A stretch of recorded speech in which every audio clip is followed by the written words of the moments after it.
Sounds good. So today, I'm going to attempt to recover from the calumny heaped upon me by David in his lectures. No, really, we do this all the time. But in reality, I'm going to continue where we left off in talking about the semantics of contracts.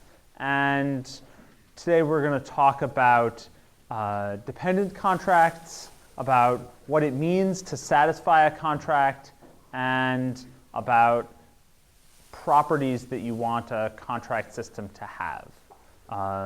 So let's look at a couple issues there.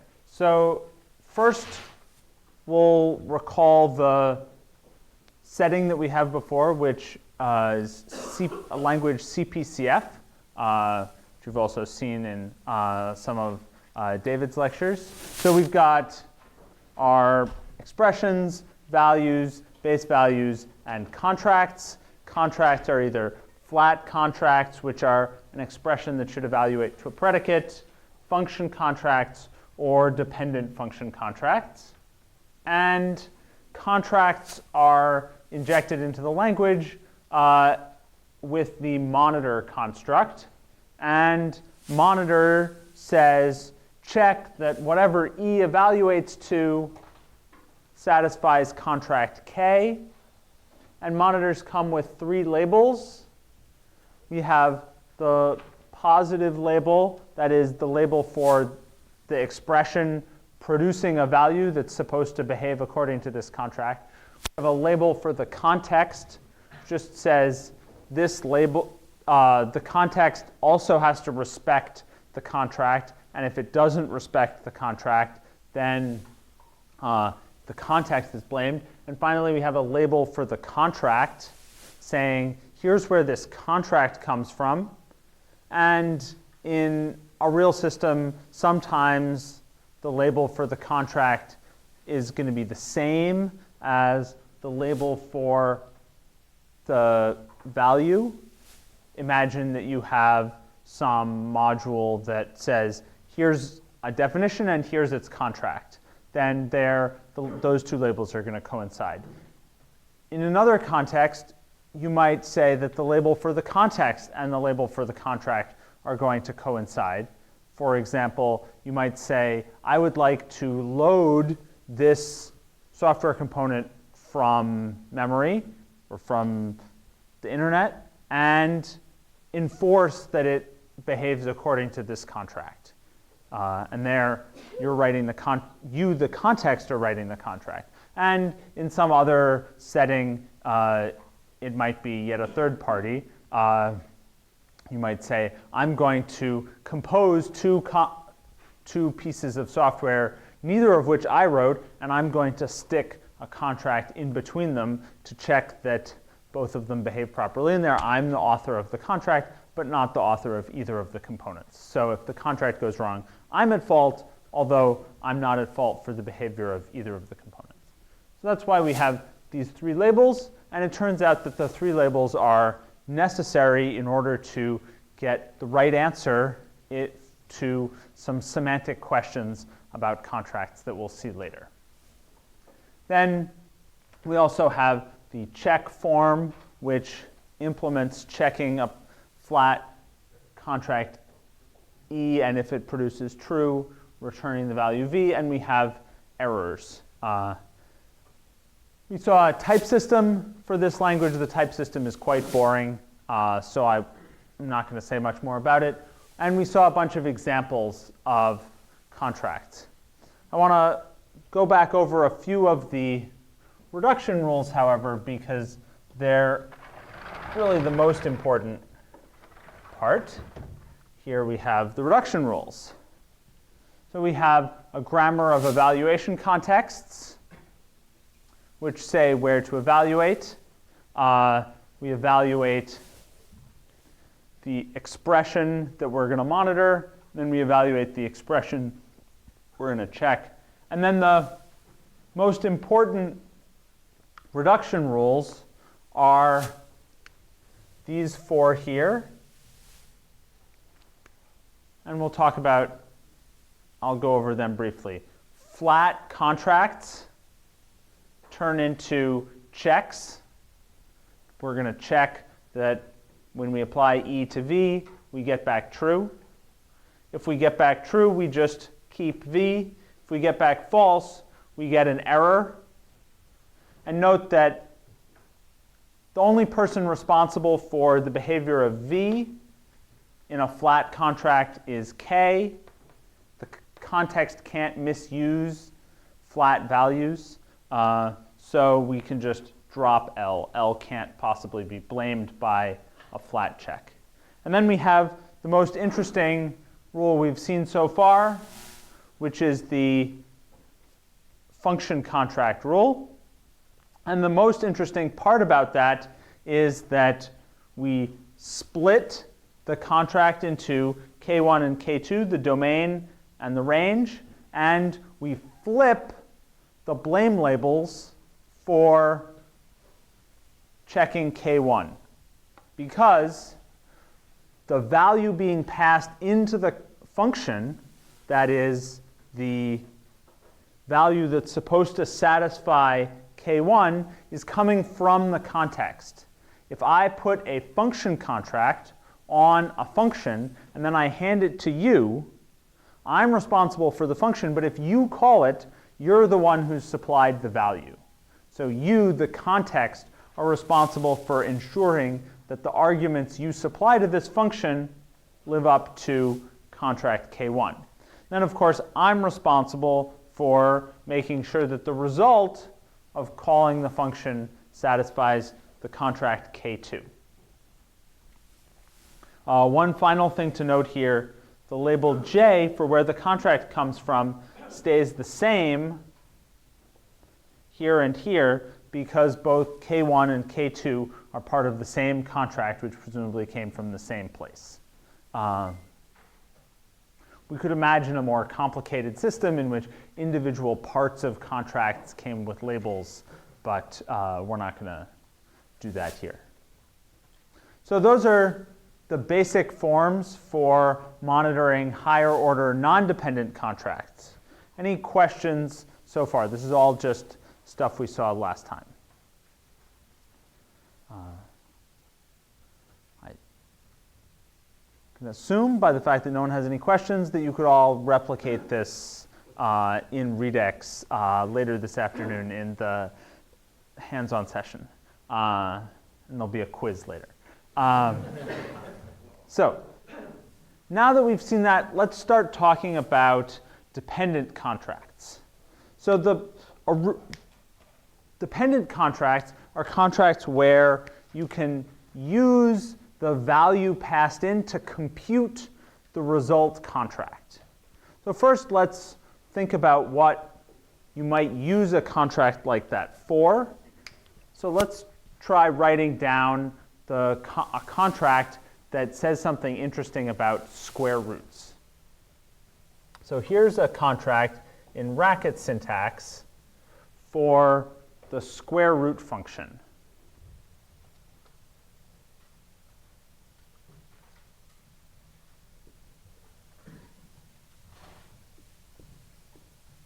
So our input is a real number. Is that still not big enough, David? Okay.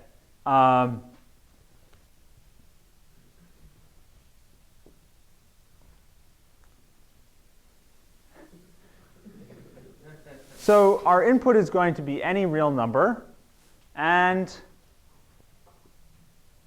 our output, which I'll call out, we could just say it's going to produce a number.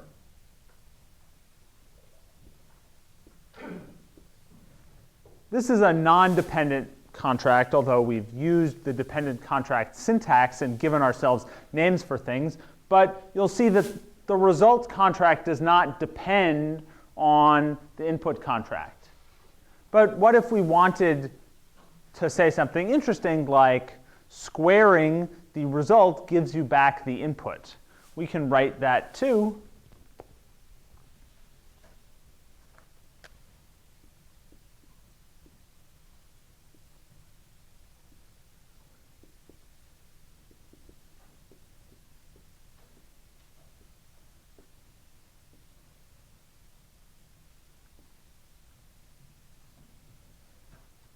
So what this says is that the contract for the output is a function that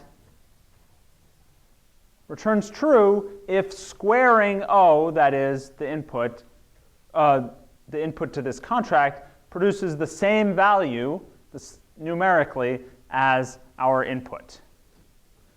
And if we have to deal with the messiness of imprecise arithmetic, we might want to make this equals sign more squiggly or something. But fundamentally, this is the idea of dependent contracts, that we can refer to the input in the contract for the output. And this is the same as what dependent types are about as well, that we've now had what the specification for our result is depend on what the value for our input is, not just some a priori notion of what we're specifying things to be, but we can vary that specification based on values that we saw in the program. And you can write all sorts of more interesting dependent contracts, but this is sort of basic example. And with this, you can write powerful specifications that say lots of interesting things. So that's the basic idea of what a dependent contract is. Any questions so far? So what's the reduction rule to implement dependent contracts? I'll write that over here.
Okay, here's the reduction rule for dependent contracts.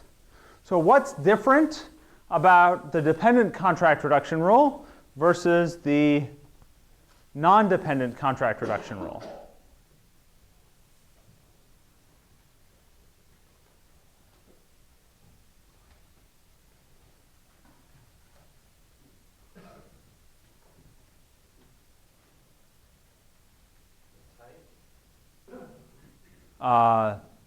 What do you mean by the type? Well, you're not writing the type down, but I figure that the type is kind of... The type of X, or What is the type of the lambda? the type of the lambda? So let's assume that this contract is of type con tau 1 arrow tau 2, which it's guaranteed to be. Then this will have type tau 1, and the whole lambda will have type tau, will result in have type tau 1 arrow tau 2. But that's exactly the same over here. The types are going to be the same. Yeah. It's the same, but k2 is 5x. Which is the same? Well, the bottom part is the same, but k2 is cx. Yes. So this is, of course, a trick question, like all good questions. And in fact, the thing I've written over here, which is known for people who like using confusing terms as the contractum, is exactly the same as it was in the non-dependent case. It's the we had a dependent contract here, and a non-dependent contract over here, but we reduced them to exactly the same term. It's just that through a little sleight of hand, I made this work by arranging to use the variable bound here in the result so that this x scopes over both k2 and this x, which is the only one that was important before. So really, we're just making it possible for this contract k2 to see something that was already available, which is the value of the input. And in fact, you could imagine letting k1 see this value as well. That would work just fine in this, although it comes up with some tricky circularity issues when we get to some later behaviors here. So this is the original rule for dependent contracts that Findler and Fleisen suggested in their first paper on higher order contracts. Unfortunately, and this rule works great for this dependent contract. Unfortunately, there's a limitation of this rule which maybe you can already see. Any thoughts about what might be problematic about this rule?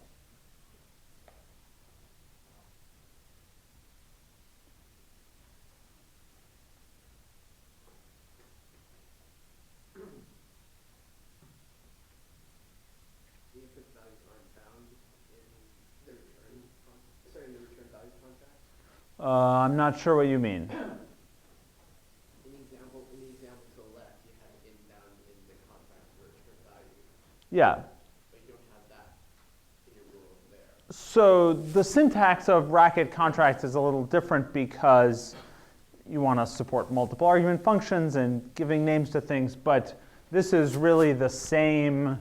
If I wanted to write this out in the syntax of CPCF, the contract would look like this.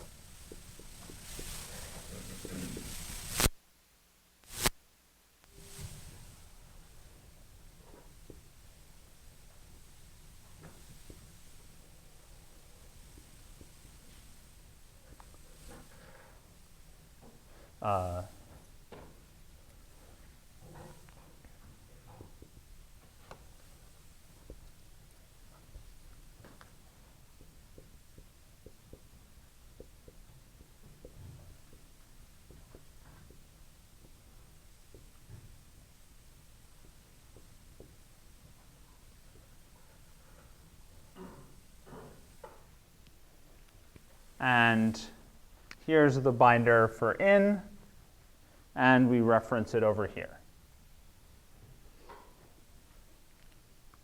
Yeah? I don't know if it's really a problem with this, but it certainly confuses me, and that is there's so many x's. I don't know which x that one is bound with, and Oh,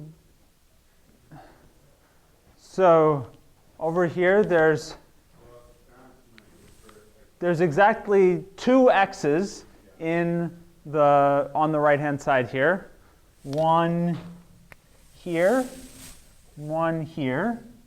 And this x is in the scope of this x, so it's bound to it.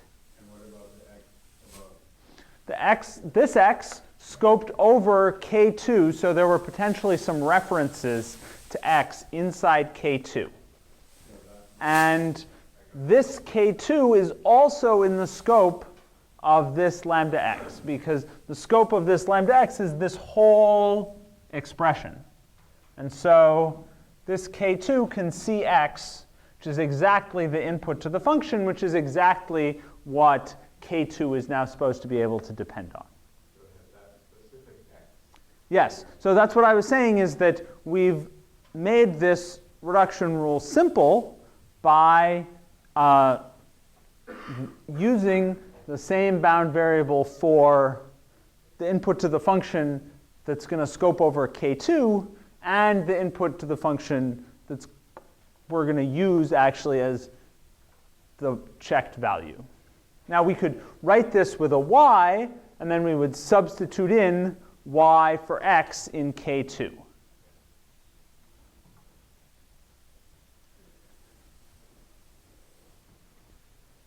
Okay, any other worries about this? So what happens with blaming in a dependent context? Because if the result depends on the value of the input. I'm not sure, but it seems like maybe there could be some blame. So we're starting to get at what I'm worried about, but let's talk through this. So we're saying that still L here, that is the context, is responsible for x satisfying k1. And k1's not dependent, so k1 doesn't depend on anything. X did not scope over k1. So far so good. And then what happens if this result doesn't satisfy k2? Note that k2 is going to potentially depend on x. We're going to blame k in the first order case if we don't satisfy k2, which is still this v value, still the person who the value being provided that's supposed to satisfy this dependent contract. And it's still fine to blame the value. They didn't satisfy this more complicated contract, but it's still contract that says I'm going to produce, in the case of square root, say, I'm going to produce values that are close to the input when you square them. So what happens if you have to expand those monitors again? So what happens if k2 and k1 are function contracts? Yeah, I mean, right, I might have to. Yeah, so we might have to flip again, and so if k1, if k2 is a function contract, then the input to that will be the responsibility of L, and the output of that will be the responsibility of k. So, or if k1 is a function contract, the input to that will be the responsibility of k. If I say, I'm going to give you a function, and it's going to behave according to this contract.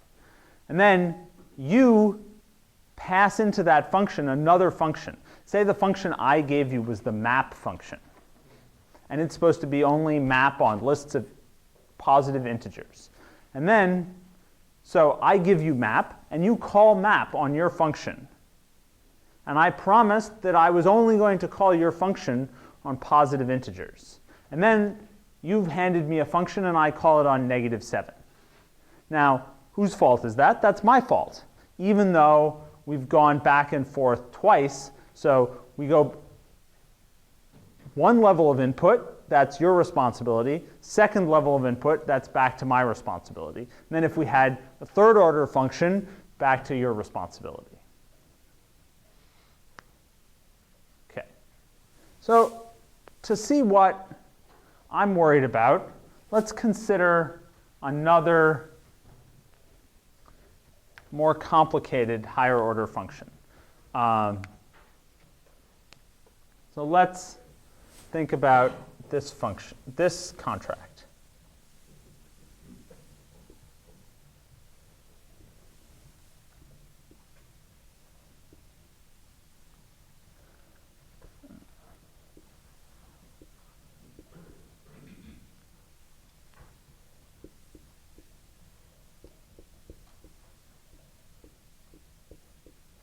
We're going to say this function takes as input real-to-real functions, and it produces real-to-real functions.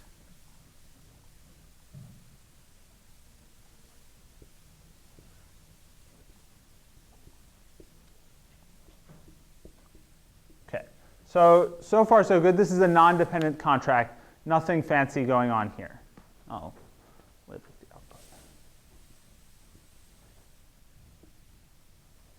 But what if we make this function dependent and we say something about f in the result? Let's imagine that our function is, say, something that's going to compute the derivative of the input. So what we want is a more complicated function contract that says we take in a real number and we produce a real number. Let's make it something simpler than the derivative. Let's just say we're going to take the absolute value of the output of f at every point. So we're going to say this is going to be a function that's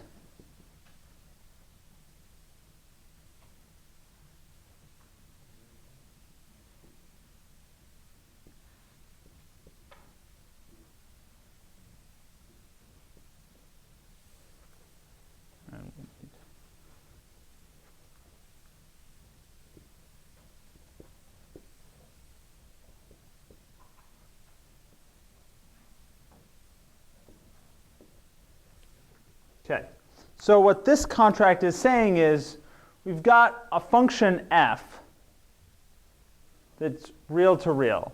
And what we produce is a real valued function that we call f on it, and we take the absolute value, and we produce we check that we actually got the same thing as the absolute value. So now we're doing something more interesting with our dependent contract. That is, we're calling this function f with it. We're calling this function f inside the contract and saying something about the result. So that means there's new possibilities for something to go wrong here. In particular, what if we call f with an inappropriate value in the contract? What if instead of I, we pass, say, square root of I? For those of you who can't read that, it says square root of I. So now we have a problem, because if we apply this contract to the identity function, and then we pass it -1, then what's going to happen?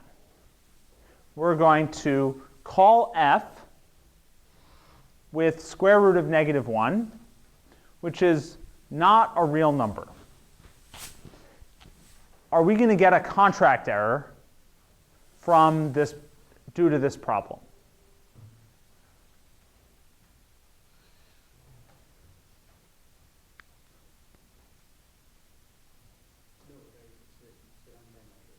So we're going to get well, where's the runtime error going to happen? It's going to be on f of square root of I, right? What error are we going to get? It's going to be an error specific to the function itself, as opposed to Which error specific to the function? If f is just the identity function, what error are we going to get?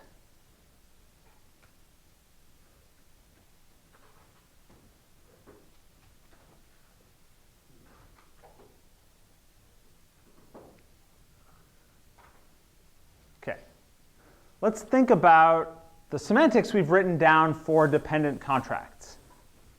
We're substituting in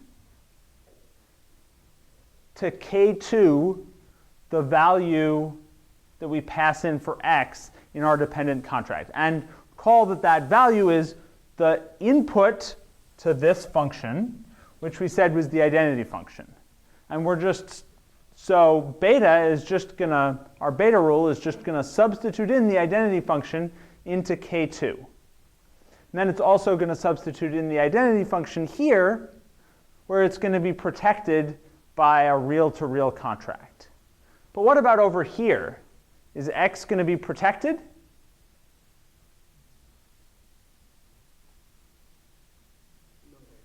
No. No, there's no contract here. X is protected over here, but it's not protected over here. So we can call f with an imaginary number, even though we said right here we're going to treat f at this contract.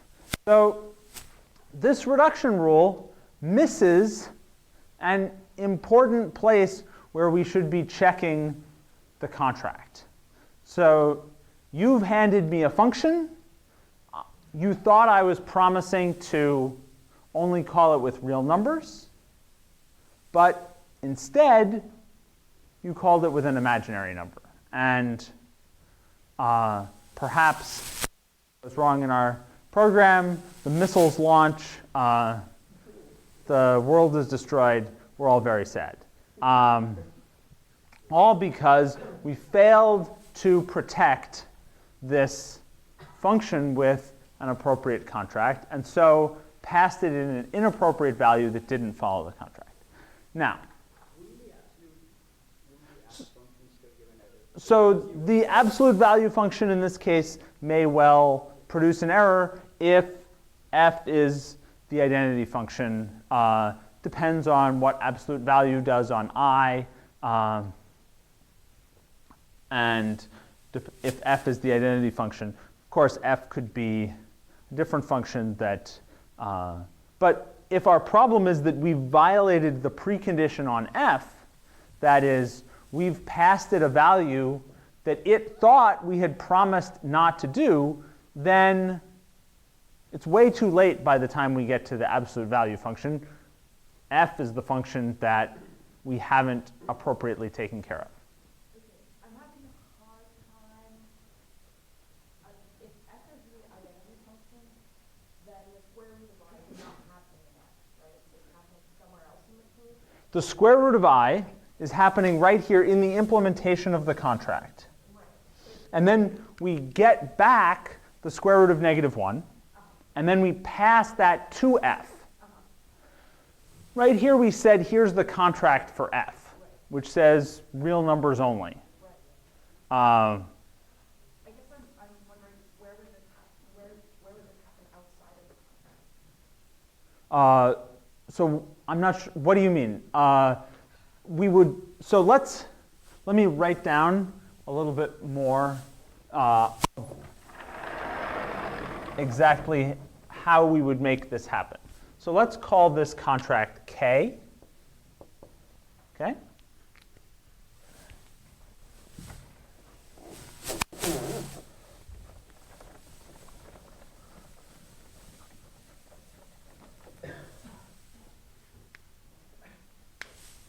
And then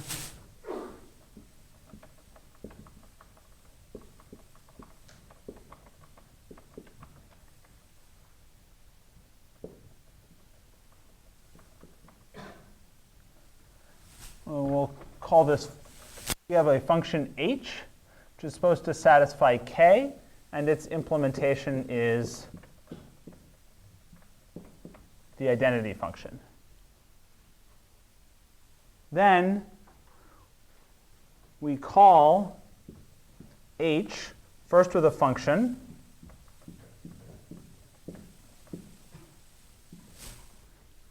and that gives us back a function which we call with -1. So here we don't have anything going wrong until, as you said, we get to this absolute value function. but we are violating the real-to-real contract on this. Now let's imagine that this is genuinely a function that needs to be reals. So let's pass in if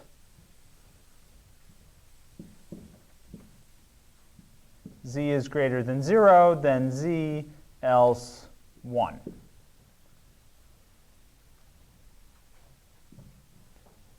And then we'll call it with negative 1.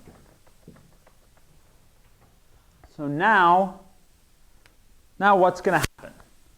We pass h this function,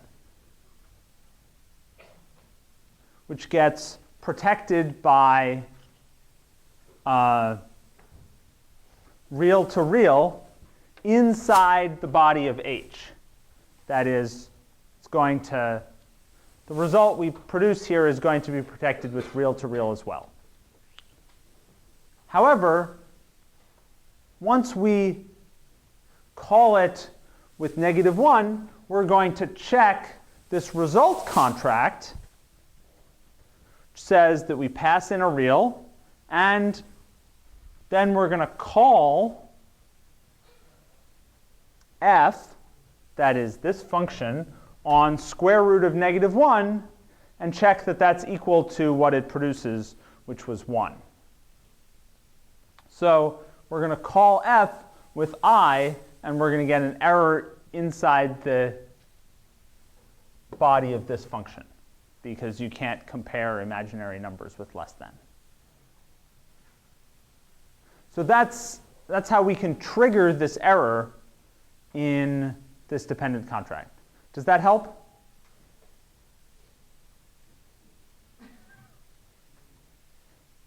Okay. Okay. So what should we do about this problem? You can monitor it. Because currently the monitor is state and an expression. In this case, however, you need to monitor its state itself. Put a bound appearing to the text to make sure it's independent. So we need to monitor the behavior of this k. Is that what you're saying? Yeah. Okay. So how might we do that? Yeah? Monitor x inside of k. Yeah, we could do what we're doing here, but also inside here. And that's exactly the next possible solution to this dilemma. So this rule, this reduction rule that we started with, is now usually called the lax reduction rule for dependent contracts, because it checks fewer things. It's more relaxed than than other possibilities. So now let's look at the next rule, which we're going to call picky, because it finds more errors.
Okay.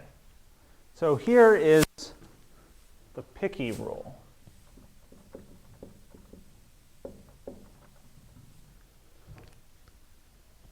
So what this rule says is instead of just checking K2, first replace all the occurrences of X with a monitored version of Y, where Y is the input here.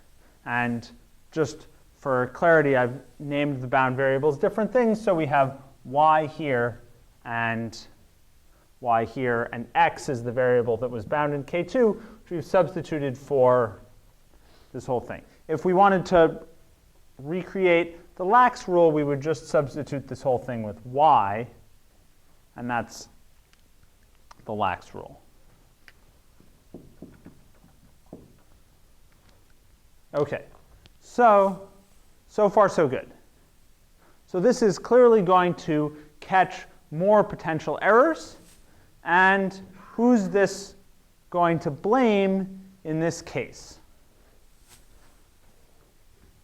So it's going to monitor Y, K1, that is the real-to-real contract on our function, the same blame labels as L and K. So L is responsible for the value, which is this, and K is responsible for only calling it with real numbers. So K is going to be the one that gets blamed in this, where K was originally the value here.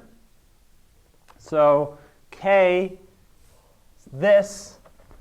So we're going to blame the function, saying that it misused the value we passed in. Does that seem right, though? Did the function do anything wrong? Yeah, so it seems like there's a separate place where this is going wrong. It's not really this definition of h that's wrong. H is a very simple function that doesn't do anything mean to anyone. Instead, it's the contract, it's this specification that's wrong. And one of the important insights here is that once you allow code in your specifications will then have bugs in them. Because programs without bugs are hard to find. And once you think you've found one, you should look harder, and then maybe Don Knuth will write you a check. Once you have programs, you have bugs, and someone has to be responsible for those bugs. And if you've written a function, a contract, and a use of that function, it's possible for the bugs to be in any of those three places. You could still technically blame K, right? Because what you're saying is since K is running the functions, right? He or she or whatever has the ability to enforce the domain onto the value and can throw out an error instead of blaming the contract itself. Yeah, so we could, it's like I said in my first lecture, all of this is about making up the behavior we want and then implementing that. And we could decide that the right thing to do is to blame this definition here. We could also decide that the right thing to do is to blame this use of h. I mean, clearly, it's weird that we passed. Clearly, this use of h should have known that negative numbers were bad. And we can decide to blame the contract itself. Those are all just decisions we can make, and different aspects of our plans for how to use contracts are going to influence which decisions we make there. Ultimately, these are sort of engineering and design decisions that we have to choose. Now, we can come up with justifications and correctness criteria for our systems, and I'll talk about one in a moment that points to a particular answer here that is about why we might want a particular one of these choices, and how we can say only some of these choices meet some particular criteria, but we've also chosen those criteria. So again, it all comes down to the decisions we're making and what we think is important. But in this case, the first will not be the bottom line. But we have two choices. The first choice does not make any sense to blame the function. I agree. In this case, it doesn't make any sense. And we'll try to formalize what might make sense as a general criteria in a second. But the point here is just that there's a variety of choices, and I've in fact made this seem a little easier of a choice in this notation than it was originally when people started asking these questions, because all of my monitors, I've written down 3 blame labels with the context and the value and a label for the contract. But in fact, in all the literature that started this work on dependent contracts, this 3rd blame label was not there. There were just these 2 blame labels, which makes it really seem like probably you're going to have to pick one of them, or you're going to not pick either one at all. And in fact, the argument given in the original paper for this lax rule is that we assume that specifications are correct because they're specifications, and we want to check programs against them. Of course, specifications, when they're programs, are not always correct. And so this argument, I think, is ultimately flawed, but it's an important set of design choices here. And once you write down this 3rd blame label, then it becomes obvious that I put it there so that we could use it. But that's not necessarily the case. So now let's write down the 3rd rule, which is called Indi,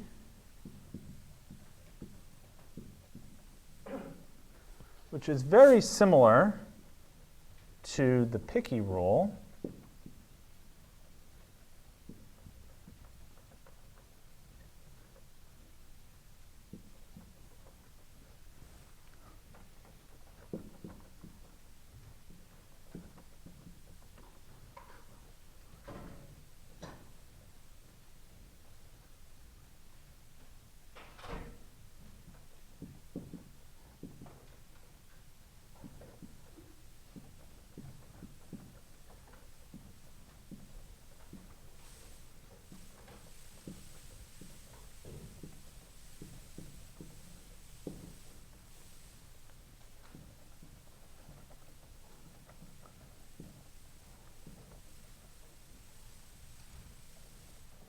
Okay.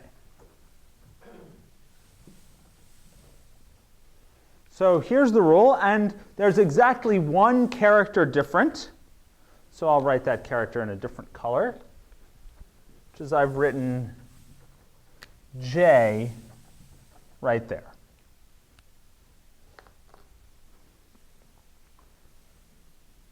So that's the Indi rule. It's called Indi because we've created a 3rd independent blame party for the contract itself. We've described the contract as an independent thing separate from the context or the person providing the value that's being contracted. And it's still the case that L, that is the original context, is responsible for Y that's supposed to satisfy K1. That is, the context is responsible for this function, but it's J that's responsible for, that's the context in which Y is used here. Because J is where this contract K1 comes from, and so J is responsible for treating Y appropriately as long as it behaves according to the contract. And so now this program will blame the 3rd independent contract party. It'll blame wherever we wrote this contract for being wrong. And indeed, this contract is wrong. We said real to real, but we're using it in an incorrect way. We're not always calling it with real numbers. Okay, so those are the three possible semantics that people have considered for dependent contracts. And now let's talk about how we might determine which one we prefer. To do that, we're going to modify our semantics a little. But before we modify the semantics, I want to talk a little bit about what the intuition behind this modification is.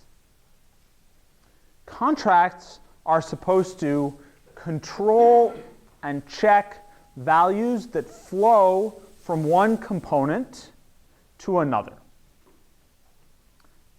And we're going to state two conditions that we want a contract system to have. Then we're going to look at these different rules and see if they hold them. The first condition we want is that whenever a value flows from one component to the other component, then the contract should be checking that value. That seems like a pretty straightforward criteria. If you and I agree to a contract that's supposed to handle all of our interactions, and then we try to have some arrangement outside of the contract, then our contract isn't really controlling all our interactions, and whoever is supposed to be enforcing that contract between us hasn't really done their job. The second criteria is that if a value flows through the contract and it's checked against a flat contract that would blame me, say, then I must have had control over that value at some point. It can't be that someone else came up with that value and passed it through the contract, and then it gets checked against a flat contract and blames me. That doesn't seem very fair. So those are two straightforward criteria, and they're called blame completeness and blame correctness. And we're going to talk about how you might state those properties and describe them formally. And it turns out, of course, the punchline is that only the Indi semantics satisfies both of those properties. And the reason for that is that the lax semantics is not complete. It lets you smuggle values around without them being checked by the contract. Why is that? It's pretty obvious why that is. It's because we're not checking the result here. So I could have a dependent contract, take in some values, they're not checked by the contract, ship those values over to you if you handed me a function that wasn't checked, and lo and behold, we've gotten around the contract. Why is this value not blame correct? It's because it's potentially blaming people who shouldn't be blamed for this value that they might never have had any control over. In fact, it's the contract itself that's providing them. And how are we going to first give ourselves some infrastructure and then state these properties? So that's going to start by adding a little more to our language and then changing our reduction relation.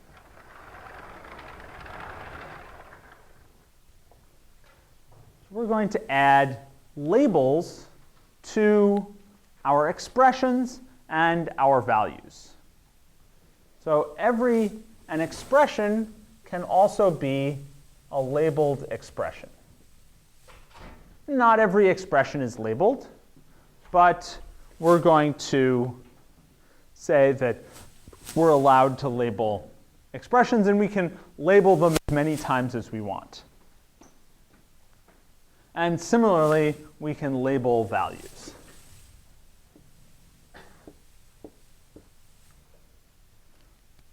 And it's possible in this that we might have one value with multiple different labels on it, but we aren't going to do that.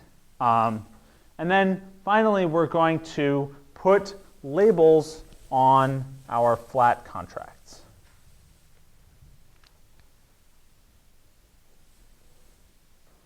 Okay. So now the basic idea is we're going to have labeled everything, and we're going to ensure that only values with the same labels ever work together. And we're going to change the labels of values when they pass through contracts. So that's how we're going to ensure that we know whenever a value from one component passes through a contract to another component, and then we're going to ensure that our programs never run into a situation that combines two things with the wrong labels by just having those terms be stuck. And then we're going to prove that with an appropriate semantics, we never get stuck. And that's going to show that the semantics that doesn't get stuck is satisfies the properties that we want. Okay. So let's look at what that says about our reduction rules.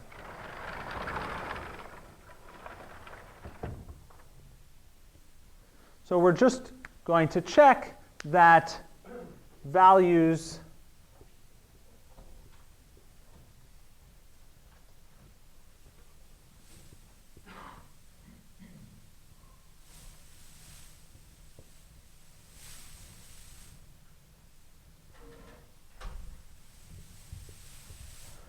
we can only reduce values if their labels match the labels on the evaluation contexts, where labels on evaluation contexts are just what you'd expect. That is, the labels, if we have an application labeled L, and the holes inside that application are evaluation context holes with label L. And then we're going to label our reduction rules to say that the labels have to match. And then, of course, substitution here is going to preserve labeling. We don't actually need to put this label here because we'll just keep the labels that we've already got. And similarly,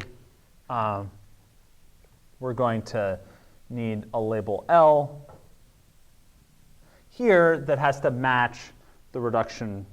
If this is in some evaluation context E labeled with L, then we have to have these match up.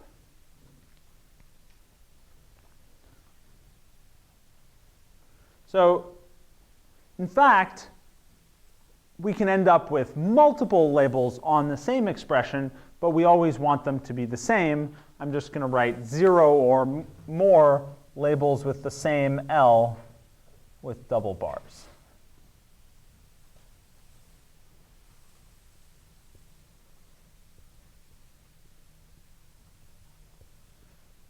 So what this says is that we're only allowed to do reduction steps when we have consistent labels. And this happens here too.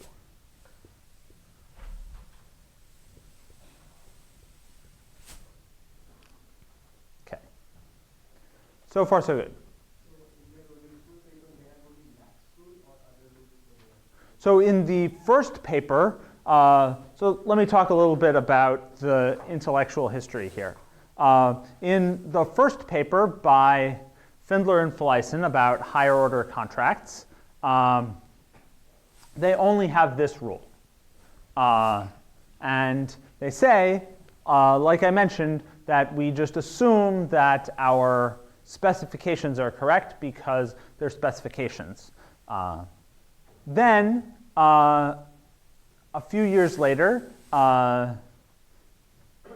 people working on combining contracts with type systems in the form of refinement types, or what's known as manifest contracts, discovered that if you use the lax rule, you get into problems with the meta theory of the type system. And they, in particular, Gronsky and Flanagan, suggest the picky rule instead, and which the picky name comes from Greenberg, Pearson, Weyrich, who show that you have to have it in order to make the meta theory go through. Their meta theory is extremely complicated, but they did make it work out with the picky rule. Then subsequently, Dumoulas, Findler, Flanagan, and Felizen presented the Indi rule, and they showed first that the picky rule was not blame correct in a paper that was in Popple 2011. Therefore, that the picky rule sometimes blames people who are not responsible for a particular value. And they introduced this technique of labeling as a means of proving that. Then, a couple of years later, I, along with Dumoulas and Felizen, introduced blame completeness, that is the property that you can, all channels of communication are monitored, because that's a property that's really important also for proving theorems with respect to gradual typing. And that shows that lax is not complete in this setting, because the lack of a contract monitor there can let values flow around things. So the original work did not have, only had the lax rule, and then subsequently people trying to do more things with contracts discovered that they needed different rules. I'm sure on Slack people have already written down the links to all of those papers. Okay, so those are the easy reduction rules. Let's look at the rules for reducing contracts. So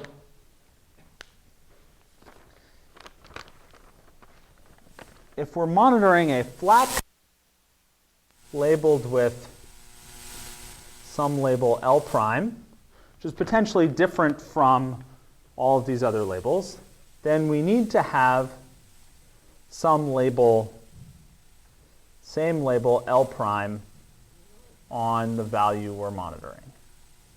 And then, importantly, that label disappears over here.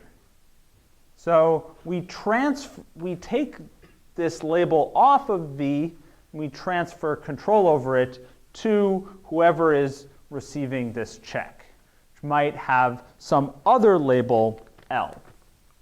So we do not need this rule to have the monitor to have a label that's consistent with the labels inside the monitor. That's how we transfer control at flat contracts. And similarly,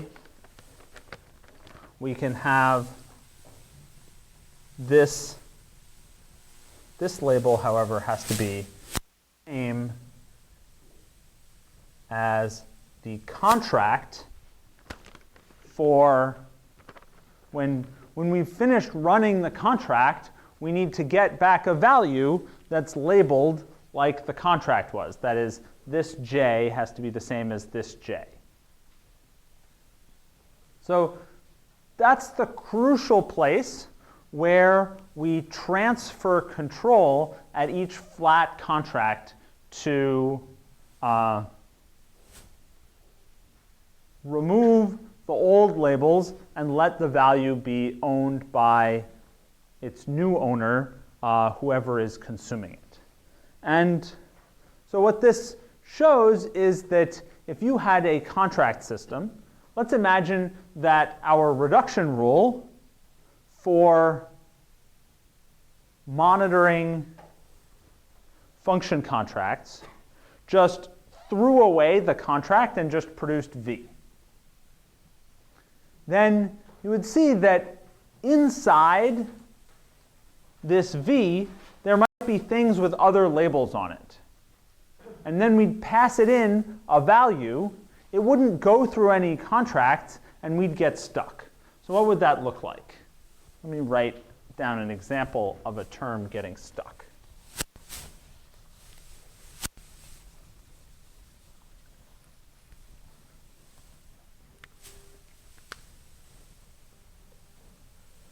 So let's say we had monitor positive to positive on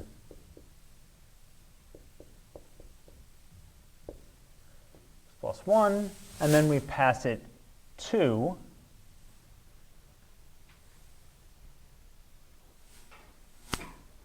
And we will just put labels for the two parties on these expressions. So 2 is going to be labeled with A, and our 1 we're going to label with B.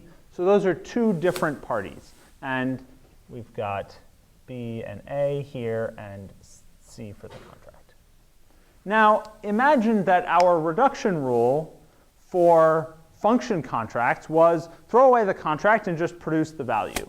So then this would immediately step to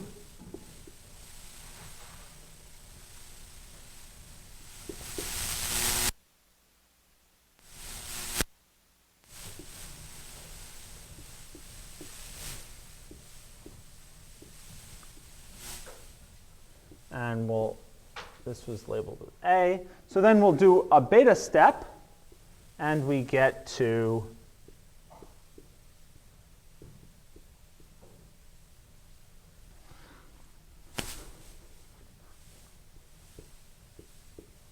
so now we have an addition with two different labels, and we're stuck because our rule for addition says that these two labels have to be the same to take our arithmetic step. So we've got a stuck term we can't reduce, and there's our problem. Now, the actual reduction rule for function contracts is going to put flat contracts around the input, which will transfer this A to B, because B is responsible for the function. And then we'll get back 3 labeled with B, and we'll transfer that back with the other flat contract, the output contract, back to A. And so we'll get back 3 labeled with A successfully, because we actually did the contract, and we actually swapped the labels appropriately. So note that this is also showing that swapping these labels is the right thing to do. Because if we didn't swap the labels, we would say we were expecting 2 to be labeled with B, but it's actually labeled with A, and therefore our flat contract reduction rule would not work. So this has given us 2 important things. First, it said that we have to actually check the contracts. We can't just have a contract reduction rule that throws away contracts. And second, it's shown us that the swapping of labels for function contracts on inputs is the right thing, just like we'd expect. Now, finally, we can say something about what it means to be correct. So let's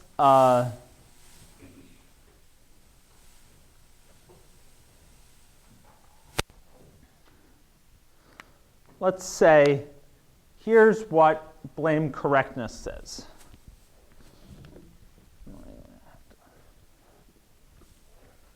It says that if we have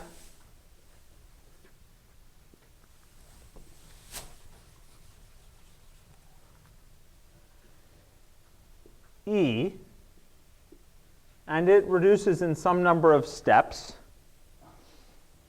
to some context monitoring a flat contract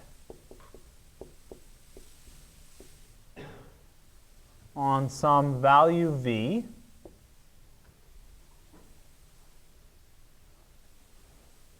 then we have to have the following labels.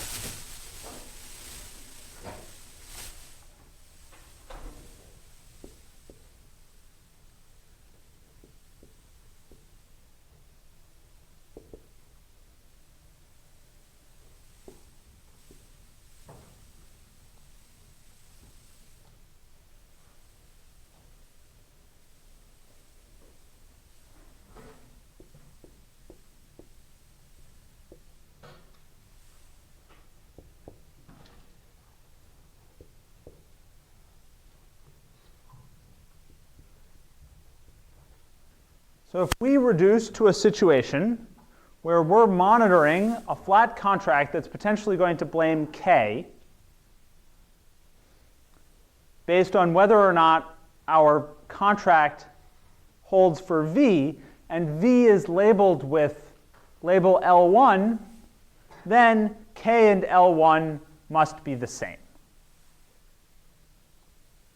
So that's just what we said intuitively, that if we are checking a value against a flat contract, we might blame someone for failing that value, then that value needs to currently be labeled with the person who might get blamed. That is, they must have been the one who produced it, or they must have accepted it via some contract they agreed to. Because the two ways that you can get a value labeled with your label are, one, you wrote it down in your program, or two, or computed it from something you wrote down in your program, or two, that you agreed to some contract, that value flowed through, and now that value was labeled with your label. So those are the two ways that you could get something labeled with L1, and therefore, if it's always the case that monitoring a flat contract blames exactly the person for who was responsible for the value, then the system is blame correct. And it turns out that this theorem is true for lax and for Indi, but it's not true for picky. But lax, of course, we saw might get stuck. Lax might get stuck because you might hand over a value without checking it, and therefore without relabeling it, and you might get a clash between two labels where your program gets stuck. So we can prove via an subject reduction argument about correct labeling that we never get to a state where this isn't true, and we never get stuck, and therefore that a system that uses Indi always maintains these correct labeling invariants and is both complete and correct for blame. So that's the sort of tour of key points in the semantics of contracts, and a bunch of this has focused on details of the semantics of dependent contracts. But the tools that we've built up are not just about that. They're a general mechanism for reasoning about ownership of values, who's in control of things, passing things back and forth. And we can say more general things like, it's obvious that you can't just throw away contracts, but we now have a method for saying why it is that that's right. We know that the person you give a function to is responsible for the inputs to the function, but we now have a method for proving that really that's what's going on. So by coming up with this labeling strategy, we can say useful things using sort of standard proof techniques like preservation and progress that allow us to understand better the semantics of contract systems. So that's it for today.